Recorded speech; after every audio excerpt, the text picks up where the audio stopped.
Published time, the 29th of June 2018, 3:29. A provocative article in a popular Russian tabloid, shaming women as whores for their hospitality and romance with foreign fans during the World Cup, has triggered an avalanche of criticism and heated debate on women's rights. The controversial piece, entitled "The Time of Whores, Russian Women Disgrace Their Country and Themselves During the Mundial," has brought Moskovsky Komsomolets (MK) over 500,000 clicks in less than a day and was widely reposted and discussed on social media. The author, Platon Besedin, wrote that, while the coaches and footballers praised the organization of the World Cup, and the visiting fans claimed that, contrary to what they'd been led to believe about Russia, it turned out to be an awesome country. With welcoming people, the Russian women are working hard to maintain the sad stereotype that they are for sale. Read more. Not all of them are like this, of course, but the black sheep bring shame on the whole flock. And let's be frank, there's quite a lot of those black sheep, Besedin claimed, adding that social media is full of videos of interactions between foreign fans and local women, who behave like shabby broads with low social responsibility. We've raised a generation of whores, ready to spread their legs to only the sound of foreign speech. And if they're also shown $1, then it's absolutely perfect for them, he stated. The author went on to blame such behavior of the country's females on the degradation of Russian men, who are both weak and irresponsible. The article was initially, provocatively entitled, "The Generation of Whores," but was swiftly retitled in the wake of the public outcry. The few commentators who agreed with Besedin's narrative were vastly outnumbered by those who decried the article as utter nonsense and a deliberate provocation, women having sex, with whom they want. Just like men. What a horror, one of the Twitter users wrote. She was backed by a commentator who said, "There is sex in our country, so I don't understand such statements.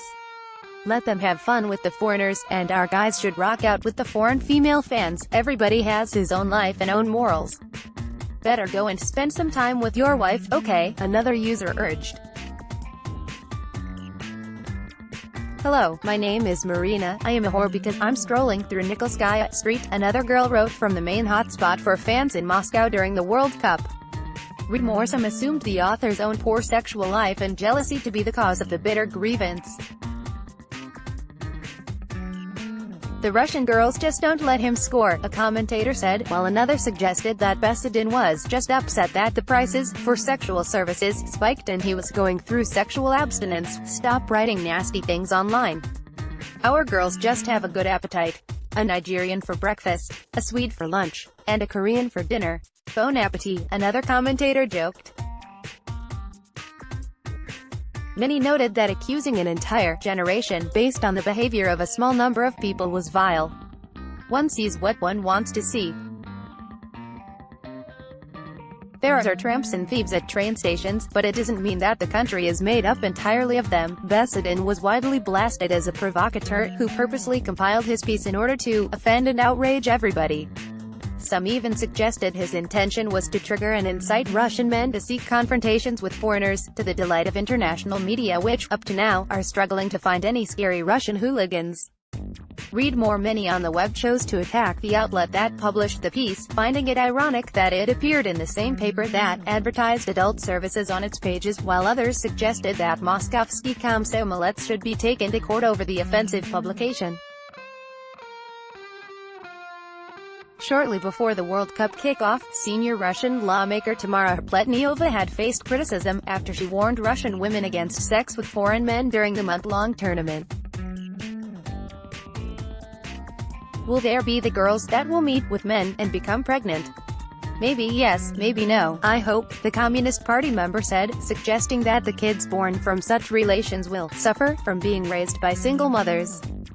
In contrast, the chairman of the Russian Parliamentary Committee for Sports, Tourism and Youth, Mikhail Dakhtyarev, claimed that the Mundial is a historic event that should encourage more romance and love stories, with more children born from mixed marriages.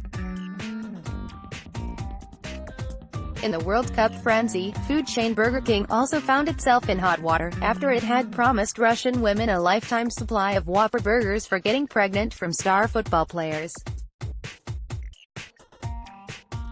The company quickly removed the controversial ad from social media and apologized, saying that the offer had turned out to be too offensive. Think your friends would be interested?